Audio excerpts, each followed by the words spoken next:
Hello সবাইকে, কি অবস্থা সবার? আজকে আমি নাড়ু বানিয়েছি, তাও আবার ডেসিকেটেড কোকোনাট মানে শুকনো নারিকেল গুঁড়া যেটা পাওয়া যায় সেটা দিয়ে। নারিকেল কিনে সেটা কুড়িয়ে বানানো আমার কাছে একটু ঝামেলার মনে হয়েছে। তাছাড়া ফ্রোজেন যেটা সেটা আমার কাছে ছিল না, তাই আমি এটা ব্যবহার করেছি। প্রথমে আমি নারিকেল, সামান্য চিনি, অল্প বাটার আর একটু দুধ দিয়ে জাল দিয়ে নিয়েছি। রেসিপিটা আমি ইউটিউব থেকে নিয়েছি, সেটা আর আমি শ্যুট করিনি। যেহেতু এটা ড্রাই থাকে একদম, সেজন্য অল্প একটু দুধ ইউজ করলে জিনিসটা একটু লিকুইড এবং চিনিটা গলতে আসলে সাহায্য করে, এজন্যই দেওয়া।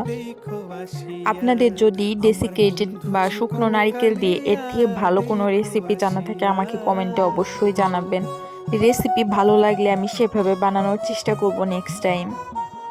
আমার কাছে কয়েক ধরনের বাদামের গুঁড়া ছিল। কোটিং করার জন্য আমি এখানে বাদামের পাউডারটাই ব্যবহার করেছি। এটা আমি প্রথমে দিয়ে নিয়েছি, শেষে আরেকটু দিয়ে নিব যাতে কোটিং হলে জিনিসটা দেখতে ভালো লাগে একটু এবং খেতেও ভালো লাগে।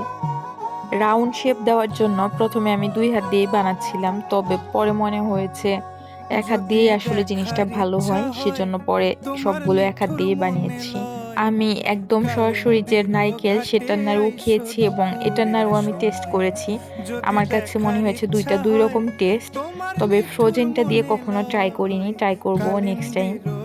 নারিকেলের নাড়ুর থেকেও আমার কাছে মনে হয় বেশি মজা খেতে তিলের নাড়ু, তবে কিভাবে বানায় সেটা আমি জানি না। আর আমি রেডিমেড খুঁজেছি তবে পাইনি, পেলে নেক্সট টাইম অবশ্যই নিব।